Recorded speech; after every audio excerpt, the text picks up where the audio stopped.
우리가 살이 찌는 원인은 넘쳐나는 음식이잖아요. 그 식단 관리를 할 때 우리가 칼로리 계산하면서 먹어본 적 많이 있으시죠? 오늘 아침에 몇 칼로리 드셨어요, 최성우 씨? 그런 거를 신경 썼다면 오늘의 제가 있지 않습니다. 지금 코미디언으로서 보는 순간 웃음이 나오게끔 자기 관리를 꾸준히 하고 있고요. 매일 저녁 야식과 폭식으로 단련을. 근데 이제 다이어트 할 때는 식단 관리하면서 칼로리를 계산하잖아요. 네. 근데 이 칼로리를 처음에 계산하도록 만든 분은요, 누굴까요? 칼로리요? 맞죠? 칼로리라는 사람이. 칼로리요? 대부분 자기 이름 자기 이름 붙이잖아요, 대부분. 칼로리. ed 워터라고 하는 분이 바로 이 칼로리를 처음 생각해낸 분이에요. 에드워터. 네, 이 ed 워터라는 분은 적게 먹으라고 칼로리를 창안한 게 아니고요. 그러니까 그 당시에 미국의 일반 남성이 하루에 3,000에서 3,500 칼로리 정도 먹어야 되는데 너무 적게 먹는 것 같다 해서 식품에 칼로리, 또 단백질 함량 이런 걸 계산하기 시작을 했습니다. 그래서 이제 그걸 계산을 하기 위해서 실제로 실험 도구를 만들고 거기에서 이제 음식을 태워가지고 나오는 그런 열량으로 계산을 한 거죠. 그러면서 좀 가난한 분들이 너무 탄수화물에만 편중된 식사를 하지 말고 단백질, 지방 이런 다른 영양가가 풍부한 음식을 좀 사서 먹어라. 그런 얘기를 하려고 만든 게 칼로리입니다. 그런데 다이어트가 유행할 때마다 다이어트 유행을 더 부추긴 그런 원인이 된 거죠. 그런데 칼로리 계산 말고 또 다이어트의 유행을 부추기는 사건들이 뭐지? 계속해서 발생하게 됩니다. 자, 그 중에 하나가 뭐냐면 체중계 보급이에요. 야, 이거 맞아, 크다. 맞아. 어이구, 야, 저거 뭐 동물. 소 실는 거 아니야, 저런 거? 소 체중 재는 거 아니야? 이게 옛날. 와, 왜 이렇게 커? 근데 이제 19세기 말부터 이런 체중계가 보급이 됐거든요. 그러니까 사람들이 처음으로 내 몸무게를 구체적으로 알게 됐어요. 이 당시에는 체중을 재는 게 너무 신기한 일이니까 엄청나게 체중을 재는 게 인기를 끌었거든요. 그래서 뭐 공공장소에 가면은 뭐 여러 사람들이 보는 앞에서 체중을 재는 거네요. 끔찍하다. 공개처럼. 안돼 안돼. 그런 식상하잖아요. 네. 근데 제가 어렸을 때만 해도 목욕탕이나 이런 데 가면 체중계 다 저런 식이었어요. 맞아요. 근데 지금도 디지털로 바뀌었을 뿐이지 대중시설의 체중계는 하필이면 나만 볼 수 있는 게 아니라 다른 사람도 다 볼 수 있게 돼 아니 있어요. 진짜 요즘에 이제 하루의 일과가 아침에 맞아요. 일어날 때 저기 올라갔다가 자기 전에 저기 올라갔다가 자게 되는 맞아요. 약간 아침에 일어나면 살이 빠져 있어. 그 기분 좋아요. 저녁에 먹고 들어오면 확 쪄 죄책감에 있고. 네, 죄책감에 져. 근데 그 왜 그 차이가 나타나는지 아세요? 왜요? 네, 그냥 수분의 차이입니다. 수분의 차이가. 다음에 자면서는 우리가 물 안 마시고 자면서 계속 호흡을 하죠. 네. 그러면 그냥 호흡을 할 때 산소 뭐 이산화탄소만 교환이 되는 게 아니고 수증기가 함께 날아가요. 그래서 항상 아침에 체중을 재보시면 적게는 500g에서 많게는 뭐 1kg까지. 맞아요. 네, 그거는 물 마시고 커피 마시면 원래대로 돌아옵니다. 그러면 아침 공복에 재는 체중은 내 체중이 아닌 거네요. 그래도 그걸 내 체중이라고 해야 위안이 생기죠. 그렇죠. 위안이 됩니다. 저도 그래서 아침에만 재요. 여기 이제 엎친 데 덮친 격으로 생명보험이 대유행합니다. 생명보험이랑 무슨 상관이에요? 생명보험을 가입을 하려면 거기에 체중 적어야 되거든요. 아무래도 과체중이거나 비만인 분들은 보험료가 높게 나갈 수 있죠. 앞으로 그게 어쩌면 더 심해질지 모르겠어요. 그리고 또 한 가지는 여러분도 아마 이거는 확실하게 느끼실 텐데 사진 촬영. 네, 사진을 찍어보시면 무조건 살을 빼면 더 잘 나오고 시간이 지나면 지날수록 더 압력이 커지는 것 같아요. 예전에는 사진 찍어가지고 나만 보면 되는데 이제는 사진 찍은 걸 또 계속 SNS. 소셜미디어에 올리잖아요. 네, 그러니까 더 많이 스트레스를 줍니다. 여기에 또 한 가지 기성복에 맞아요. 그 전까지는 옷을 맞추면 되니까 체형을 그냥 맞춰주면 되거든요. 기성복이 탄생한 후에는 오히려 자기를 옷에 맞춰야 되니까 이제 다이어트를 하지 않으면 안 되는 그런 시대로 갔던 거죠. 너무 슬프다. 치수에 내가 정의된다는 게. 스몰 사이즈, 미디엄 사이즈, 라지 사이즈 여기에 이제 맞춰서 자기 신체를 조절해야 된다라는 강박관념이 생겼던 거죠.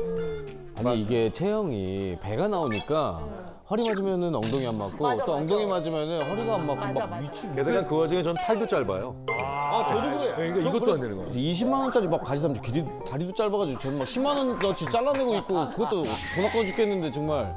아 죄송합니다. 경향됐어요. 혹시 지금도 하고 계신 분도 계시죠? 아 그럼요. 다 하고 있습니다.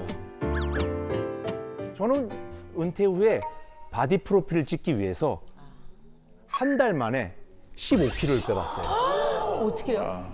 진짜 너무 혹독했고 거기에 대가가 머리 수술이 일었어요. 원형 탈모부터 시작이 되더라고요. 너무 세게 하셨네. 예, 자고 일어났는데 벽에 이 머리카락이 잔뜩 있는 거예요. 정말요? 예, 그래서 몸은 좋아졌는데 네.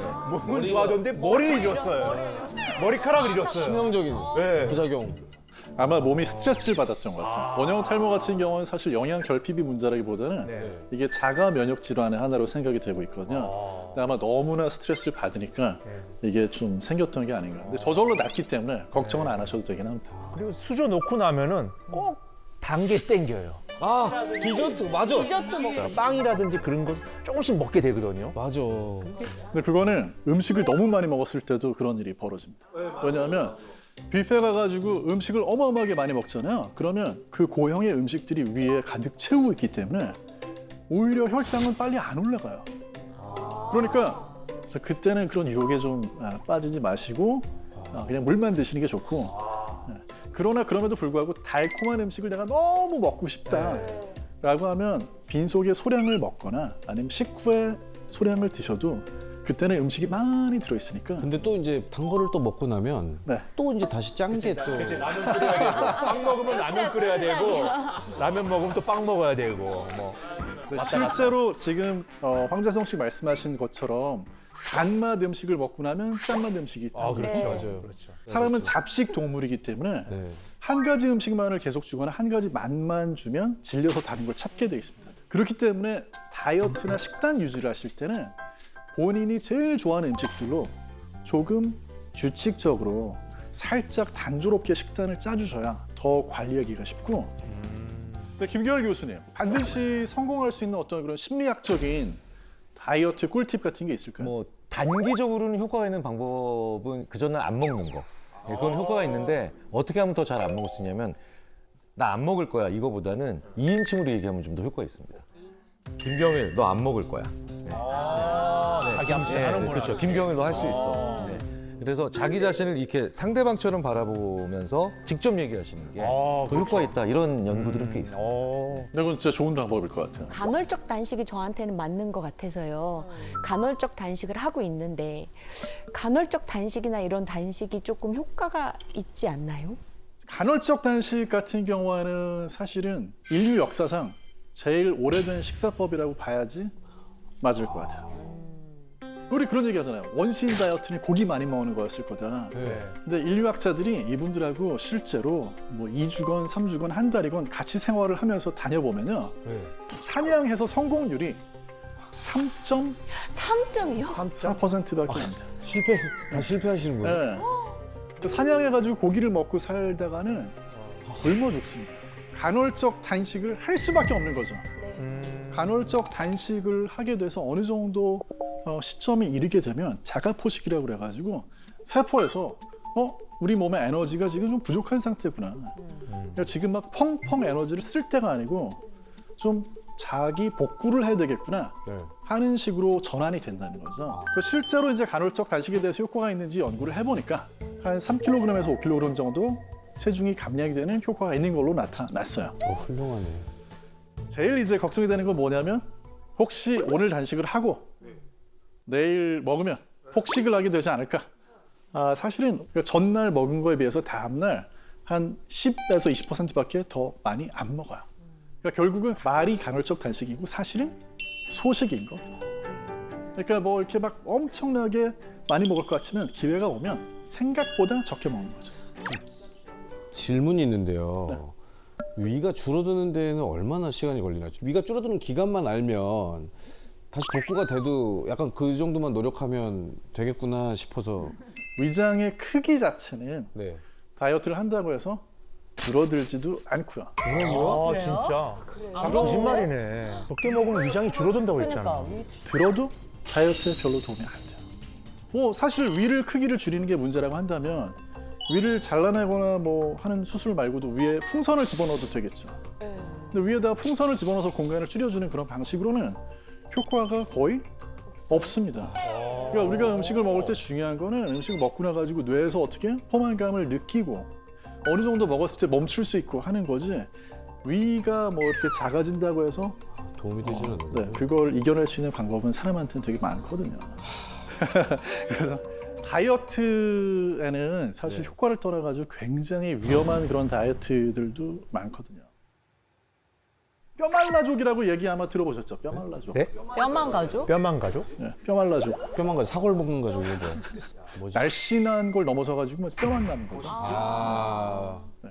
저는 실제로 그런 분들을 본 적이 있어요. 왜요? 사실 누가 봐도 다이어트를 안 해도 되는 이미 너무 날씬해서 네.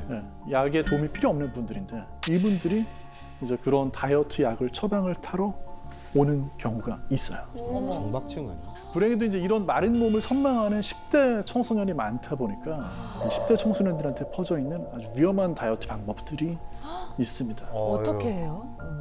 그러니까 이제 몇 년 전에 한국 여고생들 사이에서 실제로 이제 진통제 다이어트라는 게 유행을 했었다고 하거든요. 진통제 다이어트.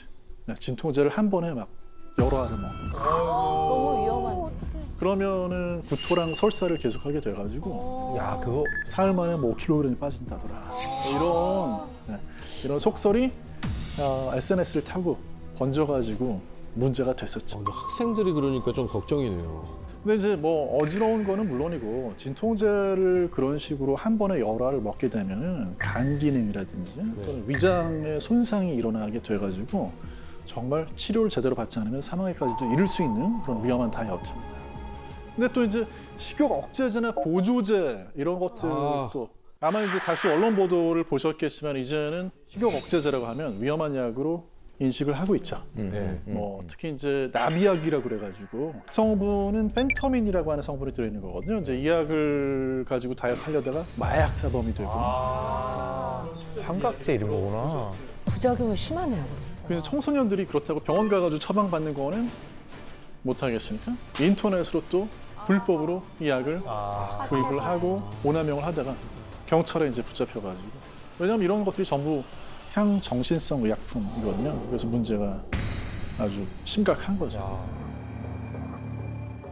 이 펜터민 부작용에 대해서는 아마 언론 보도가 워낙 잘 돼 있어가지고 많이 들어보셨을 거예요. 이제 배우 중에 양기원 씨라는 분이 실제로 이제 본인의 체험담을 말씀해 주셨는데 허공에다 뭐 주먹질을 하고 길에 뭐 누웠다 점프를 하기도 하고 그런 이제 뭐 도로에서 이제 뭐 갑자기 막 차량에 뛰어들려고 하기도 하고 이런 것 때문에 경찰에 결국 체포가 됐죠. 그 원인에 대해서 이제 이 다이어트 약을 자기가 복용했더니 그로 인해 가지고 환각이나 환청이 생긴 것 같다. 그렇게 얘기를 했거든요. 사실 그런 환각이나 환청은 좋은 내용인 경우가 별로 없어요. 그러니까 사람을 굉장히 괴롭히죠. 제주도에서 이제 운전하다가 육중 추돌 사고를 일으킨. 그러니까 이분이 그 당시 증언을 보면 전쟁이 나가지고 사람들을 피신시키려고 하는데 경찰이 방해를 하고 있다. 이런 횡설수설까지 했다고 하거든요. 그러니까 이제 되게 특이하죠.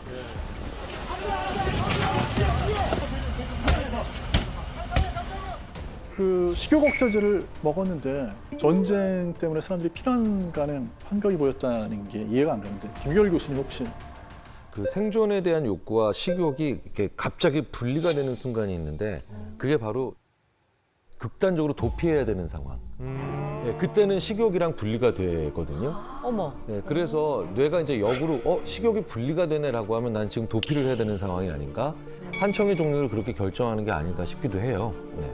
네, 사실 제가 생각하기에도 그런 부분이 분명히 작용하는 것 같아요. 근데 이제 마약류의 약이 또 하나가 있거든요. 최근에 이제 이것도 굉장히 학부모들을 공포에 빠뜨렸던 그런 맞아요. 학원가에서. 강남의 학원가에서 마약 음료 사건이 있었죠. 뉴스에 네. 나왔던데요? 근데 이제 여기에 사용이 된 약은 원래는 ADHD라고 하는 이제 그런 문제가 있는 경우에 쓰는 그런 약인데 이걸 공부 잘하는 약으로 이제 둔갑을 시켜가지고 이 약을 쓰면은 뭐 기억력이 상승하고 집중력이 강화가 된다. 사실은 건강하고 정상적으로 문제가 없는 청소년들한테는 그런 효과가 있다는 거에 대해서도 논란이 많이 있어요. 그런데 이제 마치 그런 것처럼 해서 이제 마약 먹은 학생 부모한테서 돈을 뜯어내려고 하는 그런 이제 보이스피싱 사건이 또 연루가 돼 있었죠. 근데 이제 여기에 실제로 음료를 마신 학생들이 증상이 좀 나타나니까 성분을 검사를 해보니까 메스암페타민, 히로퐁이라고 하는 진짜 무서워. 진짜 애들한테 어떻게 그걸 줄 수가 있어? 진짜 나빴어요. 그죠? 그러니까 아니 그거를 참나 이게 어이가 없어갖고. 이 사건에서 사실 이제 언급이 된 게 메스암페타민 그 기초가 되는 약은 암페타민인데요. 이 암페타민이라는 약이 원래는 이 약을 개발할 때는 천식약으로 개발을 했었어요. 근데 연구를 하다 보니까 천식 치료하려고 이걸 쓰는데 각성제 효과가 있는 거예요. 1930년대에는 이걸로 성적을 올릴 수 있다라는 소문이 돌면서 이제 대학생들이 이 약을 먹고 공부하는 일이 굉장히 흔해졌고요. 2차 세계대전 때는 심지어 군인들한테 이 약을 지급을 해서 사기를 끌어올리고 피로회복 용도로 쓰라는 그런 지시가 또 있었습니다. 근데 이제 그 뒤에 전쟁은 끝났잖아요. 전쟁은 끝났지만 이제 문제는 뭐냐?